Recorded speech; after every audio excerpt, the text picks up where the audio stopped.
Os crimes mais chocantes do Brasil. Histórias que marcaram o país. O Brasil, um país tropical de cores vibrantes, paisagens de tirar o fôlego e uma gente acolhedora, também guarda em sua história um lado obscuro que deixou cicatrizes profundas na memória nacional.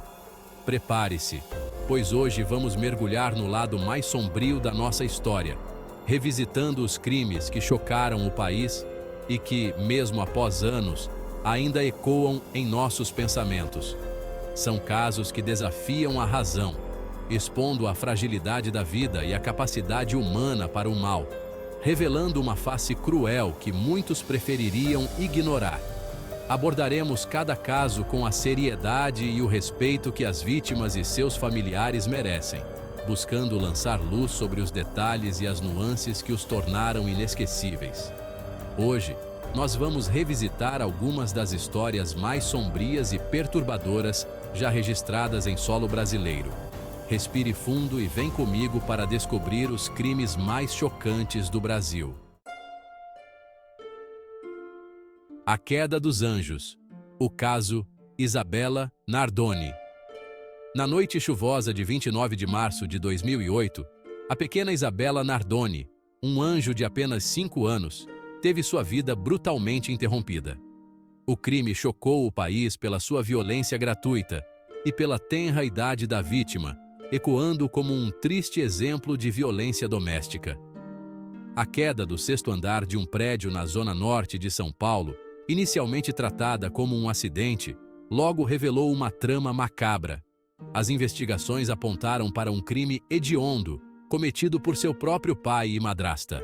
As provas forenses e depoimentos contraditórios incriminavam Alexandre Nardoni e Ana Carolina Jatobá.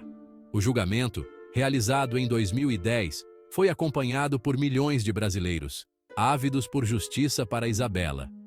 A frieza demonstrada pelo casal chocou ainda mais a opinião pública. Condenados a décadas de prisão, Alexandre e Ana Carolina carregam o peso da morte de Isabella. O caso Isabella Nardoni continua a despertar tristeza e indignação, servindo como um alerta para protegermos nossas crianças. Que a história de Isabella nos inspire a lutar por um futuro onde nenhuma criança tenha sua infância roubada pela brutalidade e pela indiferença. O terror nos parques. O maníaco do parque. No final da década de 90, um nome semeava o terror na capital paulista, levando a cidade a um estado de alerta constante: o maníaco do parque. Francisco de Assis Pereira, a figura por trás do apelido que gelava o sangue dos paulistanos, personificava a face mais cruel da maldade humana, escondida sob uma máscara de falsa simpatia. Pereira, com falsas promessas de fama e usando da lábia como ferramenta, atraía jovens mulheres para o Parque do Estado, um dos maiores da cidade, transformando o Refúgio Verde em um palco de horror. O modus operandi era sempre o mesmo: abordagem gentil, conquista da confiança da vítima, o convite para um ensaio fotográfico falso e, por fim, a violência brutal, que chocava pela frieza. A prisão de Pereira, em 1998, após meses de investigação e medo, trouxe alívio para a cidade, mas não apagou as marcas profundas deixadas por seus crimes, que ainda ecoam na memória das vítimas e de seus familiares.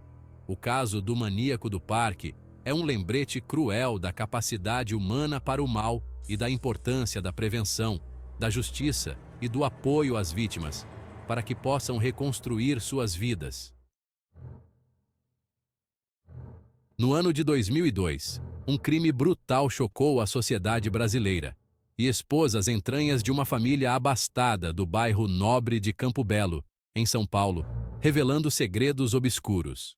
Suzane von Richthofen, uma jovem de 19 anos, tornou-se o centro de um dos casos mais emblemáticos da crônica policial do país, ao ser acusada de planejar o assassinato dos próprios pais. Manfred e Marisia von Richthofen, respeitados e bem-sucedidos, jamais imaginariam que o amor incondicional que nutriam pela filha seria a porta de entrada para uma tragédia inimaginável. A trama, arquitetada por Suzane e seu então namorado, Daniel Cravinhos, tinha como objetivo principal a herança milionária dos pais da jovem. A frieza com que o crime foi planejado e executado, com a ajuda do irmão de Daniel, Christian Cravinhos, chocou até mesmo os investigadores mais experientes. O julgamento, realizado em 2006, foi um dos mais acompanhados da história do Brasil.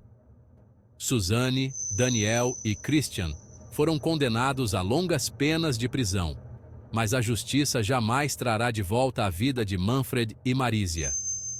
O caso Suzane von Richthofen reflete a complexidade das relações humanas e a fragilidade da vida, mostrando que, por trás da fachada de felicidade, segredos obscuros podem se esconder. Que a memória de Manfred e Marísia sirva como um lembrete constante da necessidade de cultivarmos o amor, a compaixão e a justiça em nossas relações. Na madrugada fria de 23 de julho de 1993, a cidade do Rio de Janeiro acordou com a notícia de um crime bárbaro que chocou o mundo e escancarou a violência que assolava o país, o massacre da Candelária. 6 jovens, entre eles crianças e adolescentes, com toda a vida pela frente, foram brutalmente assassinados enquanto dormiam nas escadarias da Igreja da Candelária, no centro da cidade, um local que deveria ser símbolo de paz e fé. A violência gratuita e a crueldade do crime, que vitimou crianças e adolescentes inocentes, geraram uma onda de comoção e revolta em todo o país, colocando em xeque a segurança pública e a justiça. As investigações apontaram o envolvimento de policiais militares no crime, o que gerou ainda mais revolta e comoção, manchando a farda e a instituição que juraram proteger. O massacre da Candelária tornou-se um marco na luta pelos direitos humanos no Brasil e um símbolo da violência que assola os jovens em situação de vulnerabilidade social, uma ferida que jamais cicatrizará por completo. Que a memória das vítimas sirva como um chamado à ação, para que a sociedade brasileira se una na luta por um futuro mais justo e igualitário, onde todos tenham as mesmas oportunidades e a violência não seja a resposta.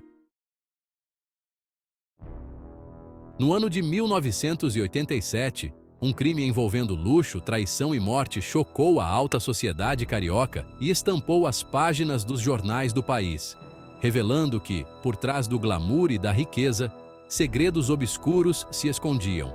O renomado joalheiro René Senna, conhecido por suas peças exclusivas e por sua clientela sofisticada, foi encontrado morto em seu apartamento em Ipanema, um dos bairros mais luxuosos do Rio de Janeiro, em circunstâncias misteriosas. O que inicialmente parecia um latrocínio, um roubo seguido de morte, logo se revelou uma trama muito mais complexa e macabra, envolvendo paixão, dinheiro e jogos de poder, típica dos romances policiais. As investigações, cheias de reviravoltas, apontaram para uma teia de relações perigosas e segredos obscuros, mostrando que a verdade pode ser mais assustadora do que a ficção. No centro dessa trama, surge a figura de Marília, esposa de René, que se torna a principal suspeita do crime, quando a polícia descobre um histórico de ciúmes e traições. A polícia, com sua expertise, desvenda a trama. Marília, movida por um ciúme doentio e insatisfeita com a vida que levava, contrata um pistoleiro para assassinar o marido, revelando a face cruel da ambição e da vingança. O crime do joalheiro, mesmo após tantos anos, ainda desperta a curiosidade e a perplexidade dos brasileiros, permanecendo como um dos casos mais emblemáticos da crônica policial do país. Um exemplo clássico de como a ganância e a paixão podem levar à ruína. A jornada pelos crimes que chocaram o Brasil nos leva a uma profunda reflexão sobre a natureza humana e os abismos que se escondem sob a superfície da nossa sociedade, mostrando que a realidade pode ser mais cruel do que a ficção. Ao revisitarmos esses crimes, não podemos nos furtar da responsabilidade de aprender com o passado. buscando construir um futuro onde a violência não seja a resposta para os conflitos e as diferenças, mas sim o diálogo e a justiça. Que a reflexão sobre os crimes que chocaram o Brasil nos inspire a construir um futuro onde a vida seja valorizada, a justiça seja alcançada e a paz seja o alicerce da nossa sociedade, para que possamos viver em um país mais justo e seguro. E você, o que acha? Deixe nos comentários sua opinião sobre esses casos que chocaram o Brasil. Se você se interessou por esse conteúdo e quer que eu traga mais histórias como essas, já deixa seu like e comenta qual desses casos te impactou mais. E não se esqueça de se inscrever no canal e ativar o sininho para não perder nenhum vídeo novo. Até a próxima!